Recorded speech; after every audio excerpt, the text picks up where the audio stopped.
Hi, everyone. Welcome to Optimize My Airbnb Listing with our webinar with Amber.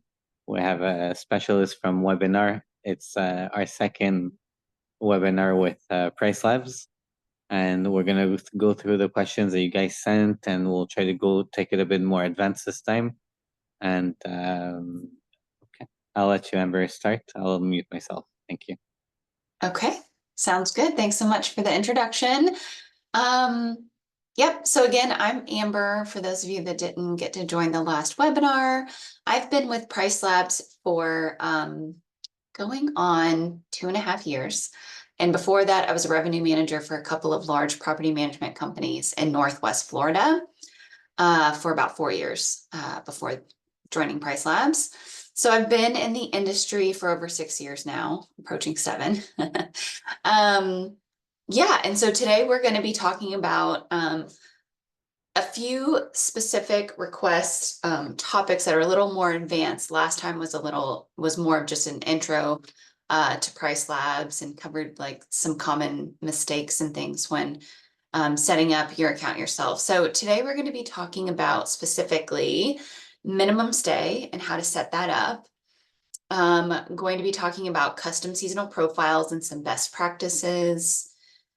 Then we're going to talk about a couple of your smart preset customizations, specifically occupancy-based adjustments and demand factor aggressiveness, and going to address a common question about day of week pricing adjustments.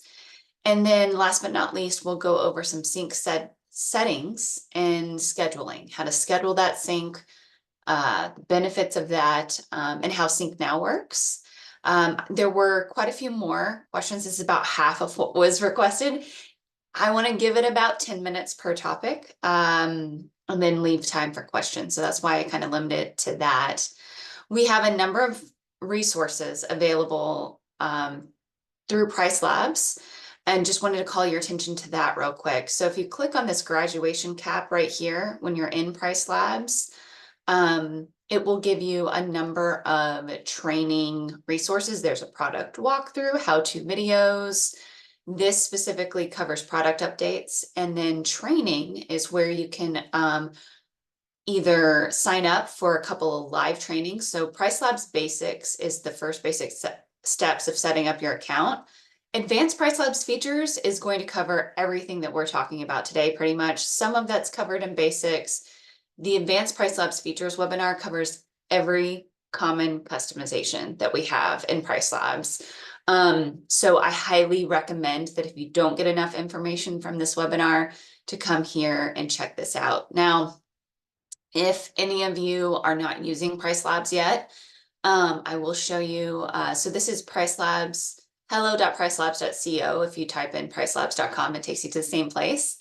But if you haven't started a trial with PriceLabs and you want to go to those webinars, you can find that under resources and then go to training. And again, I highly recommend that basic onboarding webinar and that advanced onboarding webinar, advanced features webinar. Those are the two I mentioned. And if you're not using us yet and you want to get a feel for what the product looks like, what the product has to offer in terms of features, I recommend going to those webinars.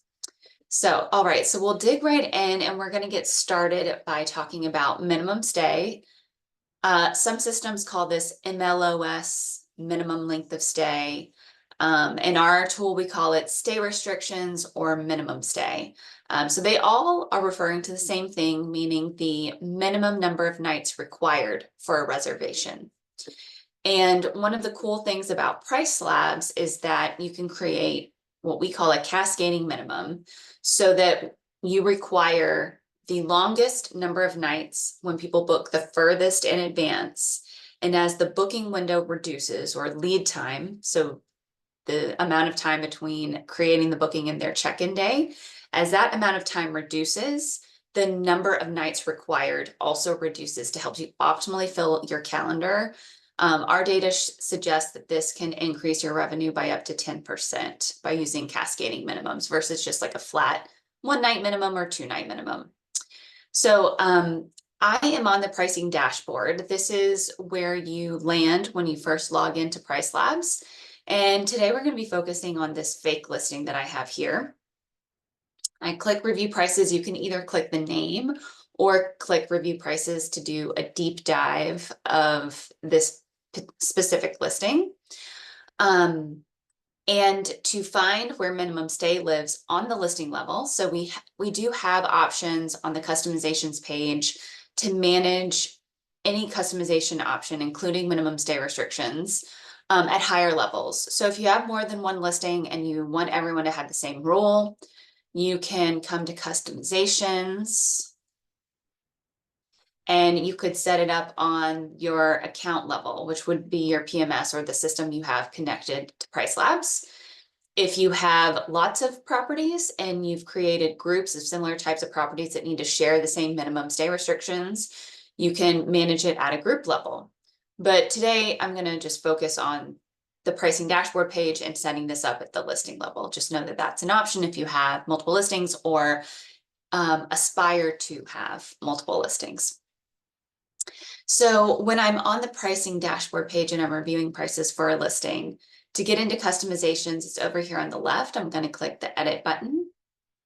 And the first tab in the customizations is stay restrictions. So I mentioned again, so stay restrictions, minimum stay, all mean the same thing.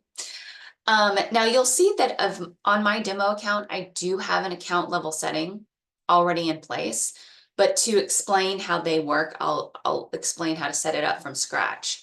So I'm going to flip this switch on to set up this customization, to use this customization at the listing level. And when it does that, there's some old work that I have here that I'll just delete so you can see what it looks like when you first navigate here. Now, when you're on the listing level, you'll see that we also have a set suggestion available to you. So if you're not exactly sure what you can get away with in terms of the minimum night restriction, minimum nights required, you can click on this. And this tool uses your hyper local market, so the closest 350 listings of similar size, looks at the length of stay trends and booking window trends to create optimal or suggest optimal settings for your minimum length of stay. If you never require longer than 14 nights, you can just leave it on prefer short term. If you have some longer term and some short term, you can select midterm to see all of the different suggestions we would have, even for the longer stays. For this example, I'll keep it on prefer short term and click go. And this is saying, hey, based on this listing, where it's located and the type of listing that it is, these are the rules we suggest for the majority of the year. Now, some of you may live in or have your listing in a seasonal market. And if that's the case, if there are seasonal differences that our data picks up on, we will tell you that in this information bubble here. And you can hover over each month to potentially set different rules for those different times of year using the custom seasonal profile, which we're going to go over next. So just know that this is an option for you. If you have no idea what you can get away with, I highly recommend this option. You can click apply and customize, and you don't have to allow all of these same rules. You can customize it after you click apply and customize. But again, I'm going to start from scratch just to sort of explain it to you from scratch. So when looking at these options, your default minimum stay rule is the ideal minimum length of stay that you want to require for your average or normal booking window. So if typically I want a 2-night minimum, at least a two-night minimum, and I typically get most of my bookings that are 2 nights in length, I can set up that rule here by just entering 2 and 2 under weekday and weekend. Now, when you see weekday and weekend, what that means is that you can have a difference based on, for most systems, it's based on check-in day. So by default, we define weekday as Sunday through Thursday night. So if there's a check-in Sunday through Thursday, that would be the rule. If they check in on a Friday or Saturday, the weekend would be the rule. So I could do something like this and say, hey, if someone checks in on a weekend, I want them to stay for 3 nights. But if during the week I want to do 2. So you can have differences there. Then the next thing you want to think about is the cascading minimum I mentioned. So if this is your ideal rule based on your data, you think that you can, most of your reservations are 2 or 3 nights in length, and you have more of a weekend draw, that would make sense.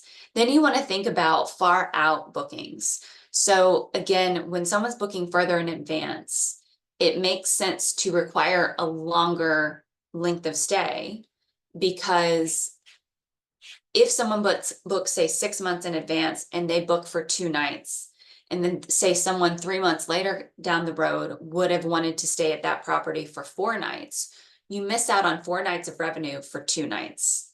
So that's why we recommend requiring longer length of stay when people book far in advance. So that's what far out bookings means. Anytime you may be unsure about something and you see this little blue dot with the I, that's an information bubble, and you can hover over it and it will explain what that is. Also look for these, learn more. If I click here, the article that explains how to set up minimum stay pops up. So very handy there. So I'm going to come to far out bookings, and my personal recommendation would be to make an incremental step with these far out settings. And when we get to last minute, same sort of thing. You don't necessarily want to jump from a 2-night minimum to a 7-night minimum. That you want it to cascade down. You want it to be in sort of small steps. So one that might make sense for this example is maybe 3 and 4, 3 during the weekday, 4 on the weekend, when people are booking more than 90 nights in advance. And I can have more than one level, right? So I can have another level that is maybe 4 and 5 when people are booking more than 6 months in advance or 180 nights in advance.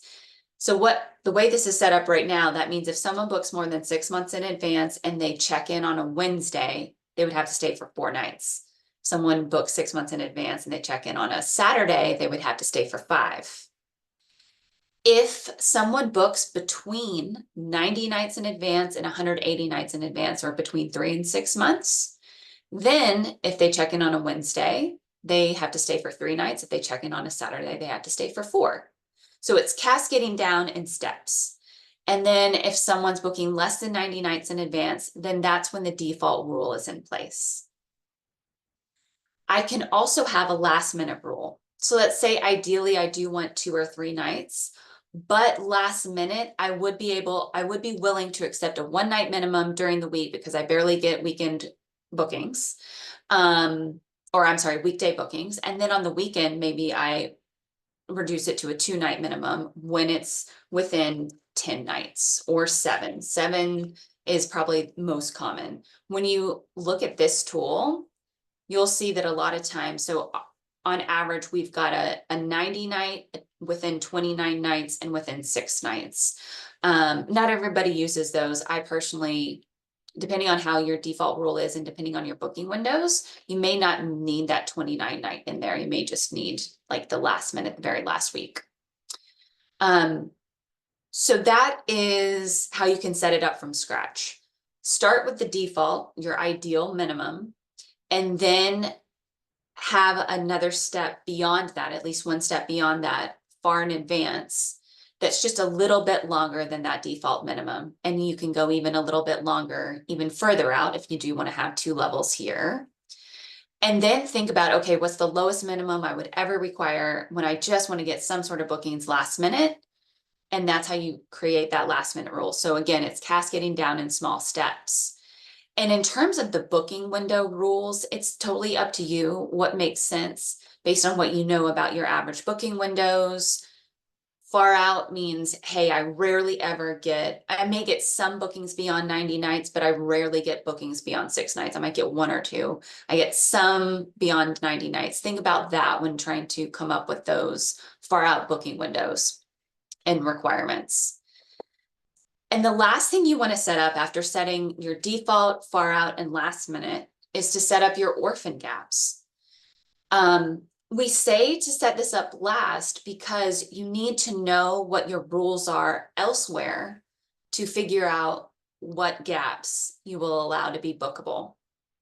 So I'm going to skip over these fields for a second. I'm going to focus on these fields. These open fields, nights for gaps between blank and blank, is where you define the gap, where you say, hey, PriceLabs, if a gap exists between two reservations and it's between this length and this length, make it bookable. So what we say in terms of defining this is that look at your lowest minimum you require, which is 1, and you put that in this field, and then look at your longest minimum required, and 1 less than that would go in this field. Meaning at any given time, based on these rules, I could have gap nights between 1 and 4 nights in length, because the lowest minimum I will allow is 1, and the longest minimum I require is 5. There would never be an orphan gap of 5 nights in length, because I allow 5 nights to be bookable always. Now, maybe I don't want that 1 night, or maybe I only want to allow 1 night gaps in very, very special circumstances. So what you can do is have 2 levels again, and I could have a special rule here just for the 1 nights, and then the longer gaps would be a separate rule here. And then there are a couple of cool options you can allow, or you can specify for something like this. So again, maybe 1 night minimums or 1 night gaps. You only want 1 night reservations, very, very last minute and very sort of desperate situations.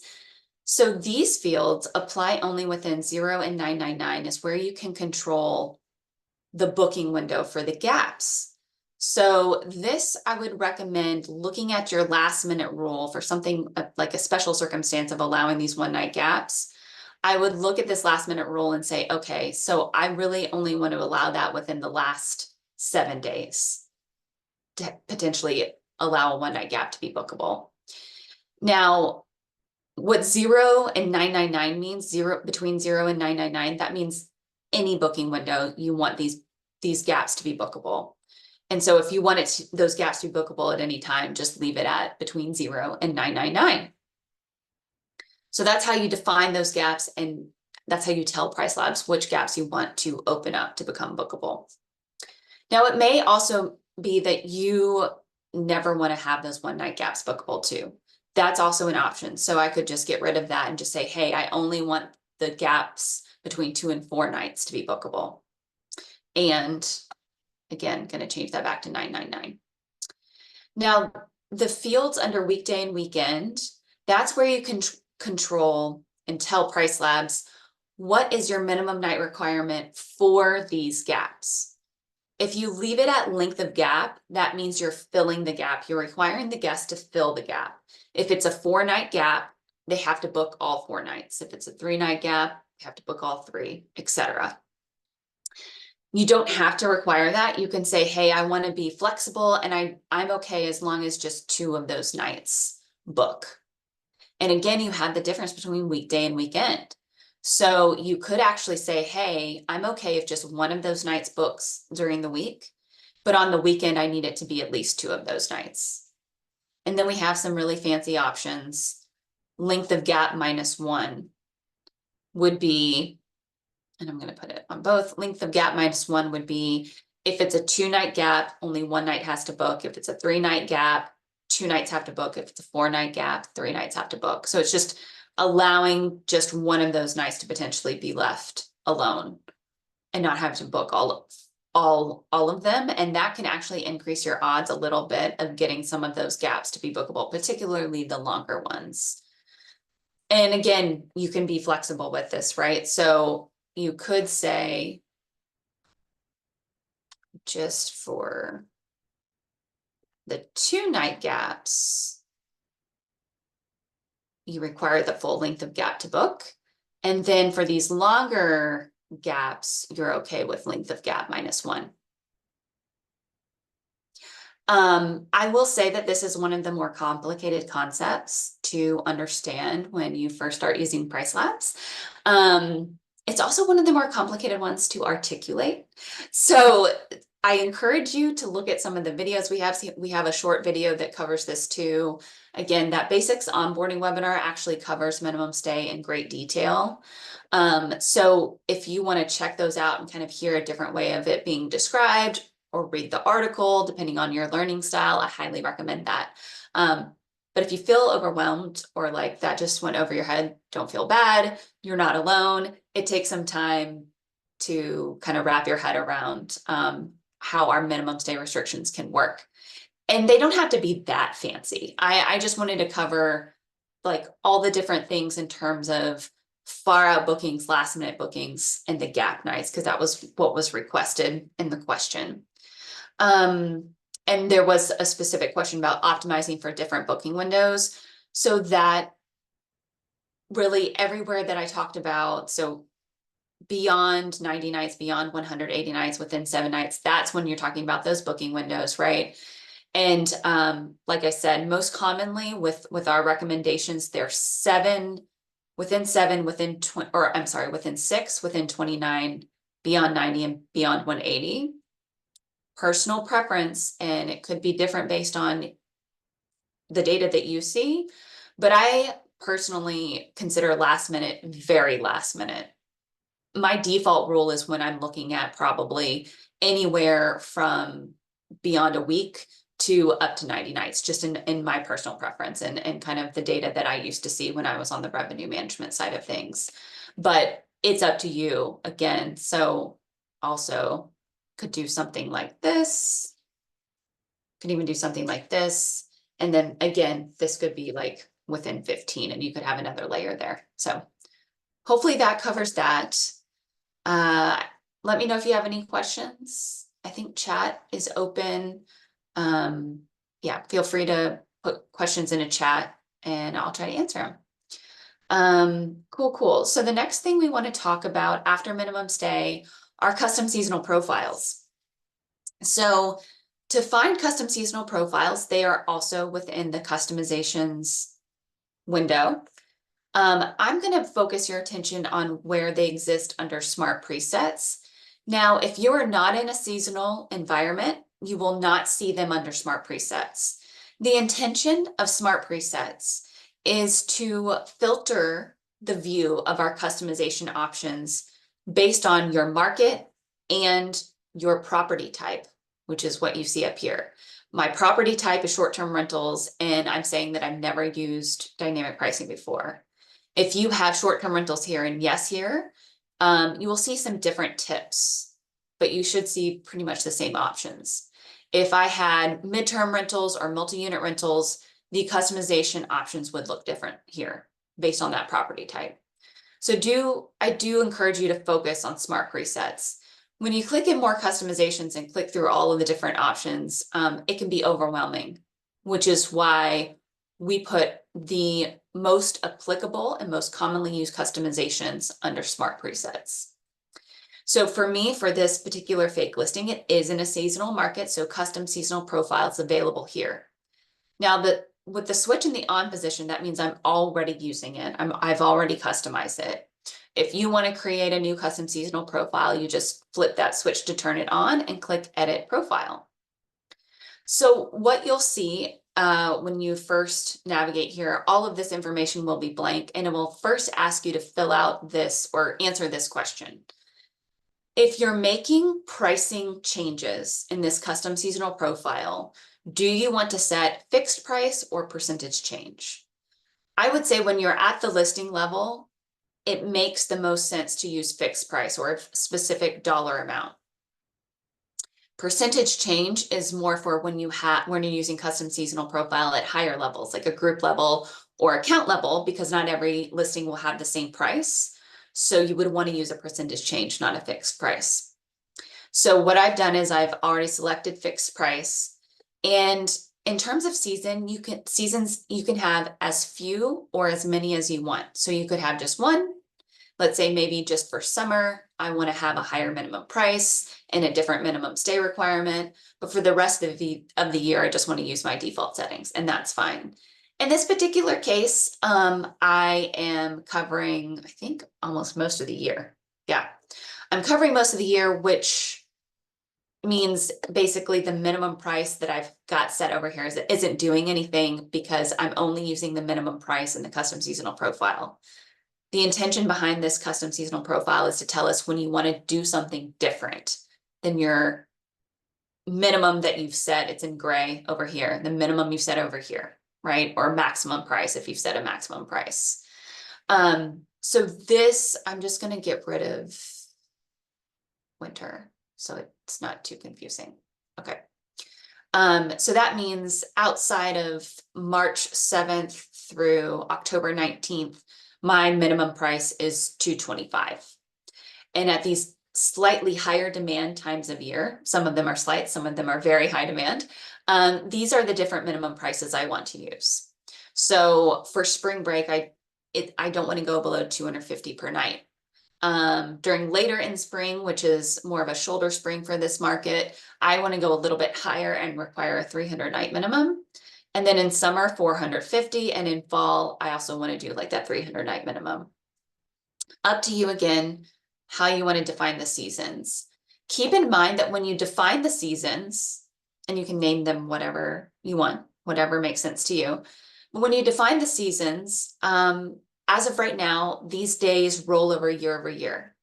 So March 7th through April 7th, that is applying to 2025.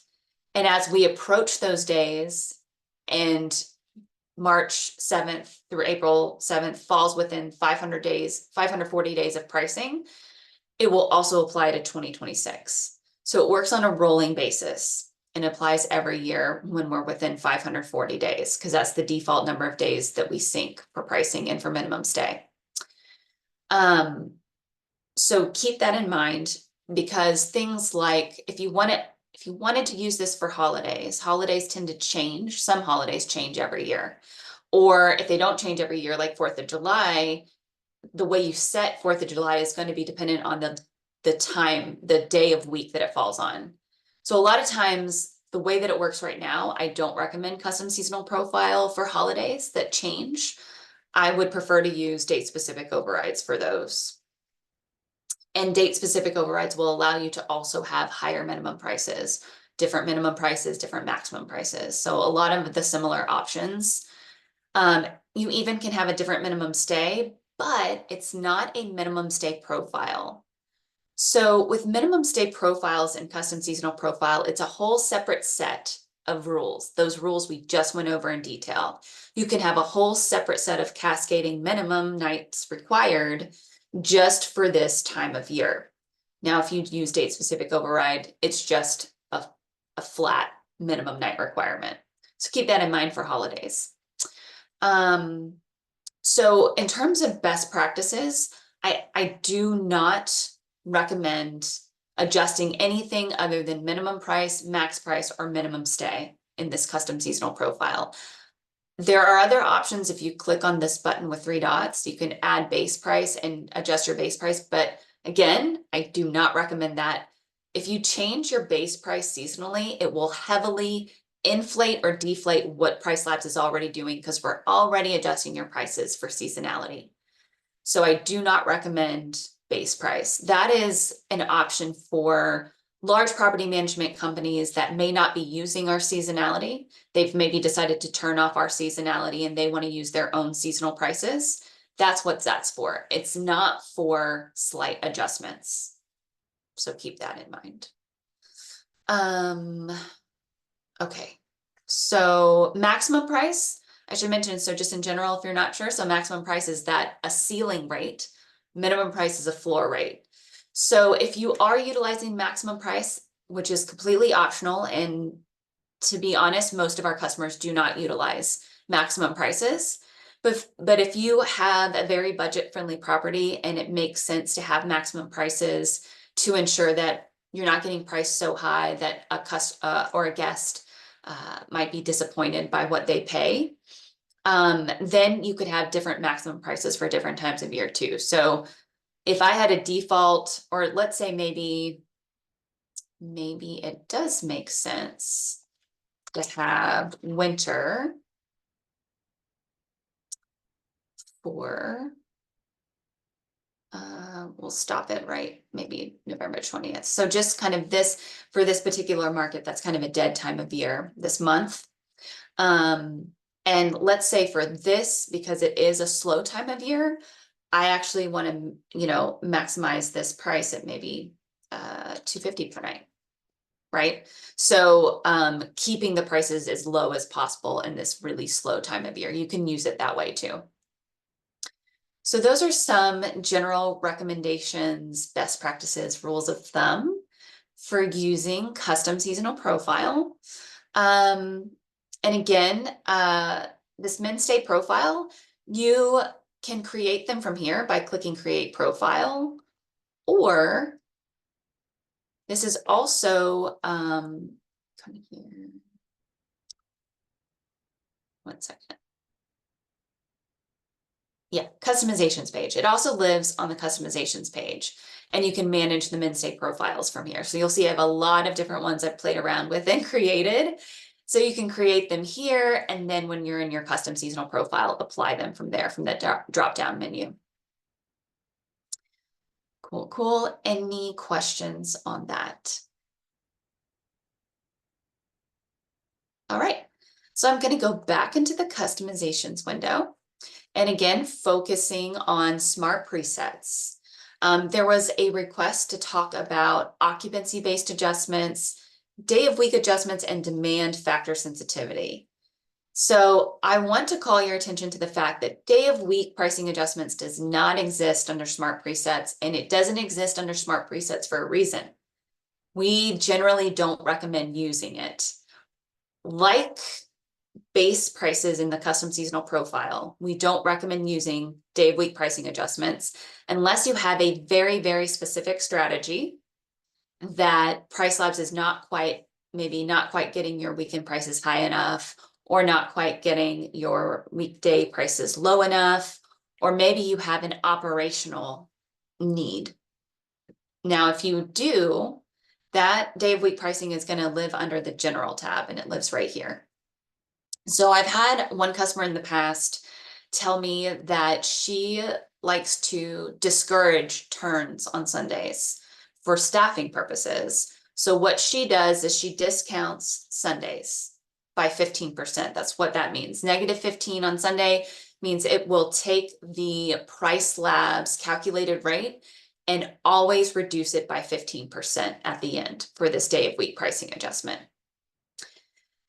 A very, very common mistake with people that use day of week pricing adjustment would be something like this.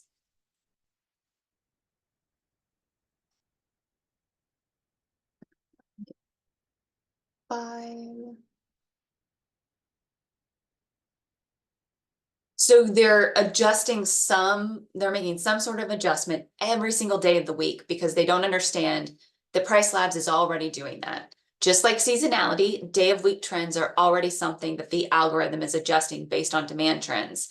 And what you're doing when you do something like this is you are preventing your pricing from being optimized by market trends. And you're sort of pigeonholing yourself to the same sort of pricing approach for every single Monday, Tuesday, Wednesday, etc. Not every single day of the week, not every single Monday should be discounted 5%. Some Mondays are going to be in slightly higher demand than other Mondays. Same with Fridays and Saturdays, etc. The way that we work is we're optimizing the rates for every single day, and they're not the same exact day of week trends every week. And when you utilize that, you can make the mistake of not having fully optimized rates by doing your own adjustments on top of PriceLabs adjustments. So beware of that. Again, I don't recommend using day of week pricing adjustments unless it's an operational need, like I mentioned, of that customer that discounts Sundays always because she doesn't want a lot of turns on Sundays. So I'm going to go back to smart presets, and we're going to talk about the occupancy-based adjustments and demand factor sensitivity. These are my two favorite pricing customizations. There's a lot of power that comes from both of these options. Now, occupancy-based adjustments are already happening, and demand factor sensitivity is already happening. They're just happening with default settings. So if I flip this switch by occupancy-based adjustments, leave it on default and click edit profile, I will see what's already included in the algorithm when that switch is in the off position. So what this is doing is over a rolling 60-day basis, it's calculating the occupancy of this listing. And based on its occupancy, it's further adjusting the rate. So if this listing has less than or equal to 10% occupancy over the next 0 to 15 days for that entire chunk of time, we are decreasing rates by 15%. That's after the market trends, right? So after the calculations we've come up with for the marketing or market trends, in addition to maybe another setting like your, and we're always going to honor your minimum price. Like it's one of the last adjustments that it makes.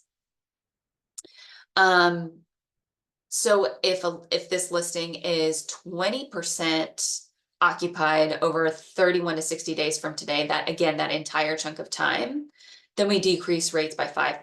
That's what that -5 means. Now, when the occupancy gets upwards of 61% and higher, over these day ranges, these further out day ranges, then we start adding premium. That's what these positive numbers mean.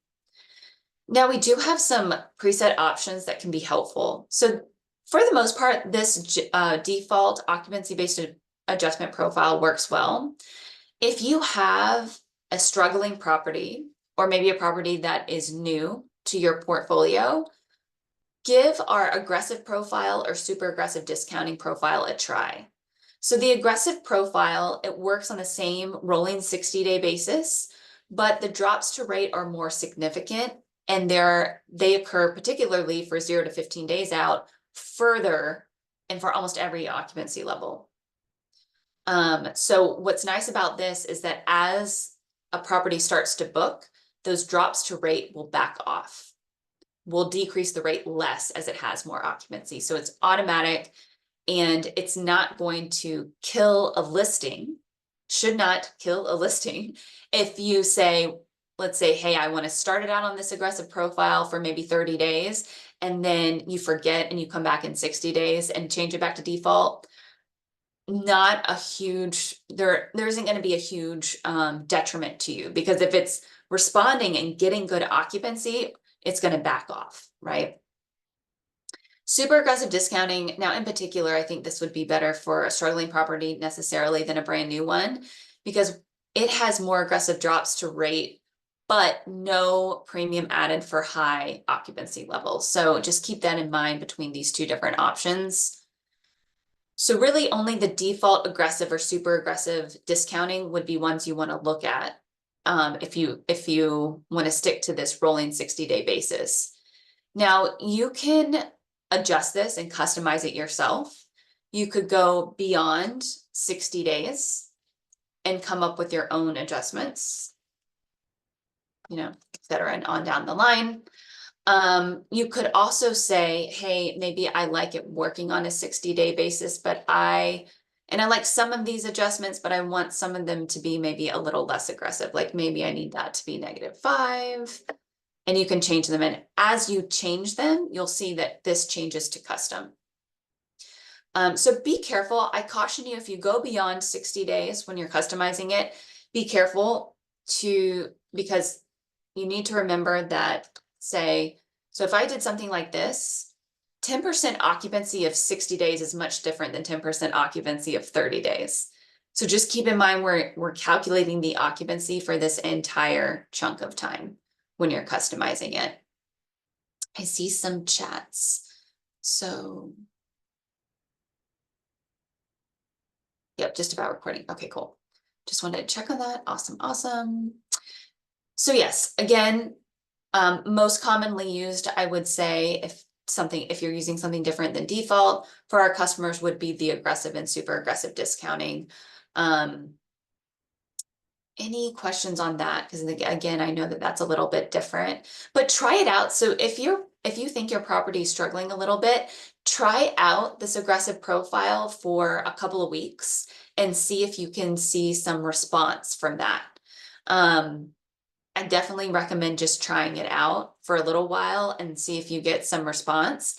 For any of these options, I always recommend not making too many changes at one time because you want to make a change and see if you get a good response from that. If you make more than one change, you won't know which change was helping it book better. So just keep that in mind as I go over some of these options. Awesome. So now I'm going to switch to the demand factor sensitivity. So again, between occupancy-based adjustments and demand factor sensitivity, there's so much that can be accomplished just with those two options. So when the switch is in the off position, it's on a recommended level. So when I flip this switch, just like when I flip this switch, it says default. That's what's happening when the switch is in the off position. So when I switch it, I then have options of doing low or high. So before I make this change, I'm going to flip to neighborhood data. This first graph that is loading is called future prices. And I really like to keep an eye on this future prices graph as I make changes, whether I make a change to my base price or I make a change to a customization. I like to save that change, and then watch how my neighborhood data tab changes. And this is probably, give it 1 second. I think I have a weird date specific override here.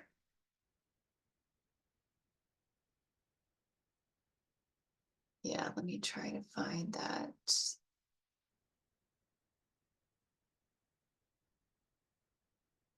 Ah. Yes, this was an imaginary Taylor Swift concert. So I had a really, really high date specific override. But I want to show it to you with more normal rates so that you can see the difference when I change demand factor sensitivity. Okay, perfect. Perfect, perfect. All right. Again, just going to give it another second to load. I saw a question for the YouTube channel. You can, let's see, come here. Oh, there. Let's first start by understanding. Well, that's how you get, I guess I double clicked and then, yeah, this one. So these are some videos that we have populated here. But once you get here, you should be able to get to our YouTube channel. And if not, I'll make sure I enter the YouTube channel link before we leave today, before we end today, so you have it handy.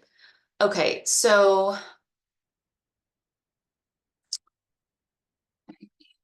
demand factors on. I need it to reset Zoom. There we go. No.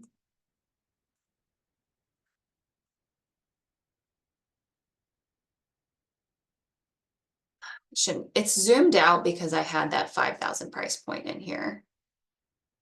I'm just going to.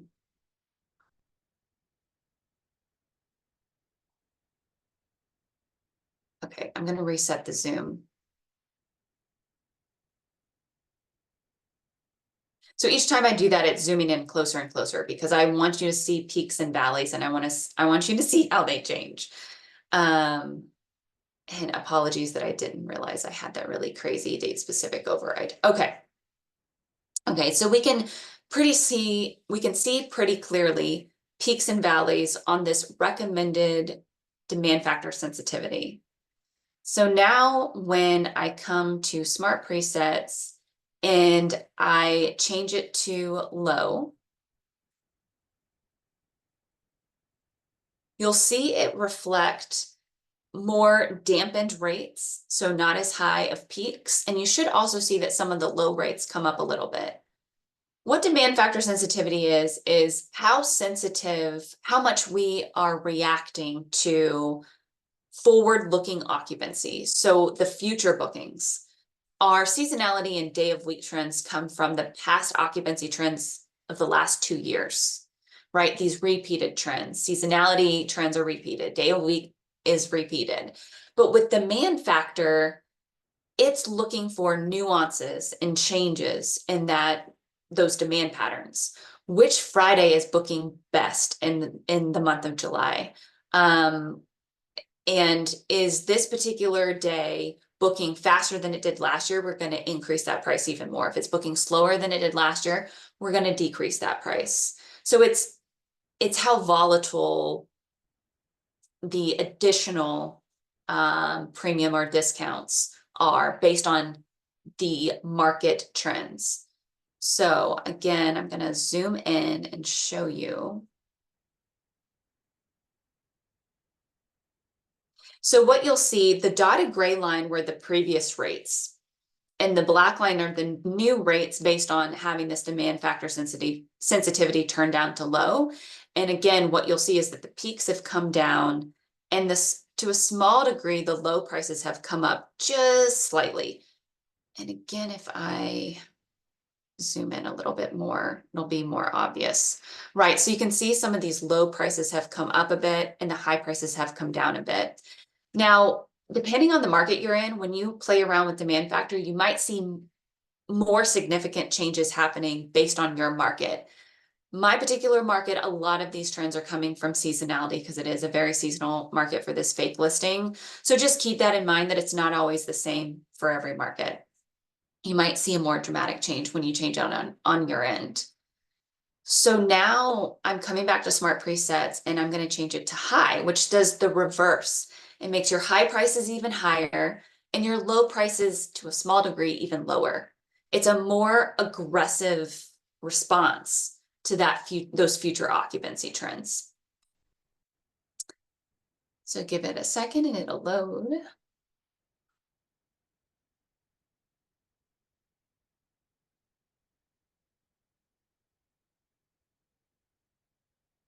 Here we go. Okay.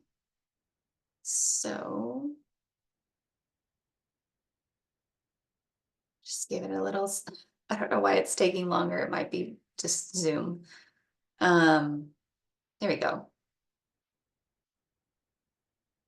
And I'm zooming in on these dates again so you can see the difference. So now I see that my high prices are even higher, quite a bit higher. And my low prices, again, to a small degree, are slightly lower, right?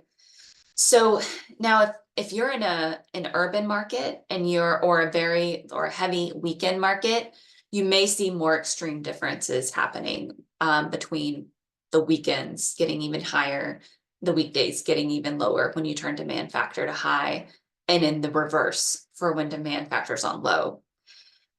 That example I mentioned of day of week adjustments, imagine you are one of those people that you had been adjusting every single day of the week. If you find that you're adjusting every single day of the week, try removing that and using demand factor adjustments instead, because that's really what demand factor is doing. So if you find that you want to make your weekends even higher and your weekdays even lower, try demand factor on high instead of the day of week adjustments. Give that a shot instead. That would be my recommendation for a more optimally set up PriceLabs account. Any questions before I see some chats, before we move on? Okay, not a lot of specific questions. Okay. So now I'm going to move on to sync options. So the sync is determined, whether it's syncing or not is determined by this sync switch right here. So in my demo account, all of them except for one are syncing. And the way that they're working right now, you'll see the last sync time here. One was 12 hours ago, the others were 13 hours ago. I don't have this set up to sync at a specific time, so it's in a queue and it happens once within every 24 hours. So if I wanted it to occur at a specific time of day, you can adjust that under your account settings by clicking on your initials at the top right corner and then click on settings. And then from here, you want to click on sync settings. And you'll see that I do have it on the default overnight sync, right? So once every 24 hours. If I wanted a specific time of day, I would select specify your own time. I would specify the time zone. It defaults to my local time zone. And then I would select the hour. Remember that this is a 24-hour clock or military time is what we say in the US. So just keep that in mind when you're selecting your times here. Now you'll notice that there's nothing between 12 and that's what, let's see, 11, 10, 9, 8 p.m. I'm terrible at that. So there's nothing between 12 and 8 p.m. Why is that? That's because that is the most common time that the default sync is happening. So when you're specifying your own time, it needs to be outside of when the majority of the sync is happening, because there's a long queue for it to happen during those hours. And based on your time zone, so it will be different. It will shift. You'll see that that shifted, right? So ignore those. And so let's say that, yes, I want to sync every day at 7 a.m., the beginning of the day. I'd rather it sync at the beginning of the day. You even could say, hey, if for some reason you don't want to sync every single day, and some users with very specific strategies don't, then you could say, hey, for whatever reason, I don't want the pricing to change on Sundays. And you could unselect that if you want to. So that's also an option. You can pay for additional syncs. It's an additional $1 per syncing listing per month for up to 2 additional syncs. So let's say I wanted to sync at 7 a.m. and then again at 7 p.m. Then it would be an additional $1 per syncing listing per month to have that additional sync happening. That is not common for small portfolios. So this is more common for very large portfolios or someone with like a hotel structure with lots of multi-units where they're potentially syncing portfolios where you're potentially syncing multiple times a day. It would benefit to have it sync more than once per day. Now, these are scheduled syncs. The next thing we're going to talk about is the Sync Now option. So it is completely free to click Sync Now as many times as you choose to do so. Now you can do this at the listing level. Let's say you've made some changes, you've changed some customizations, you've changed your base price, minimum stay, etc. You want to go ahead and get your updates into your connected system as soon as possible. Make sure best practice is to click save and refresh first to get the latest information from the market, as well as your latest occupancy information from the system that's connected, and then click sync now. And it usually takes 5 minutes to get the updated minimum stay and daily rates into your system. That's how you do it for an individual listing by listing. There's also options. I'll just go here on this customizations page. You could sync your entire account at one time. And again, best practice. So click this button with 3 dots on it. And best practice is to refresh listings in account. That's like save and refresh for every listing. And then after that, click sync now. And again, that's free. And most beneficial if you've made a lot of adjustments and want to get the new rates and or minimum stay restrictions into your system as soon as possible. And that is all that I have for you today. So we do have a few minutes for questions, if you have any questions.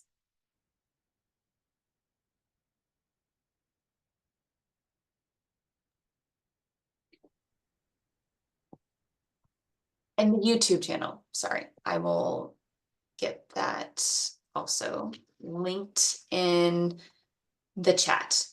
Is that helpful to put it in the chat? Yeah, Okay. that's fine. Thank you so much, Amber. Thank you Yeah, for taking the time. I know it was a bit more advanced than last time, but thank you again for, ah, I think it answered a lot of the questions and we dived in a little more deep into it this time. yeah. Thank you. Yeah, hopefully it was helpful. I put the YouTube channel link into the chat, so hopefully everyone here has Perfect. that. And then if someone else asks later on the Facebook page, you can also share it. Feel free to share Yeah, it. that's So perfect. hopefully Thank you that's so helpful. much. Cool, cool. Thank you. All right. Well, if there aren't any other questions, I guess I'll give a few minutes back to everybody. Yeah. I don't see any new questions yet. I'm just gonna check the Facebook Live and the YouTube Live, but Okay. I don't see any questions. So I think we'll, we'll give that. Okay. if anybody has any questions after the webinar, what's the best way to contact you or PriceLabs, would you say? Yeah. So you can contact us at PriceLabs, or support@pricelabs.co, or what's also really easy is to just come here. You can chat and ask your question via chat, or you can email support from here. And this is already filled out for you. And click submit, and that will send an email to the team and they'll be able to get back to you.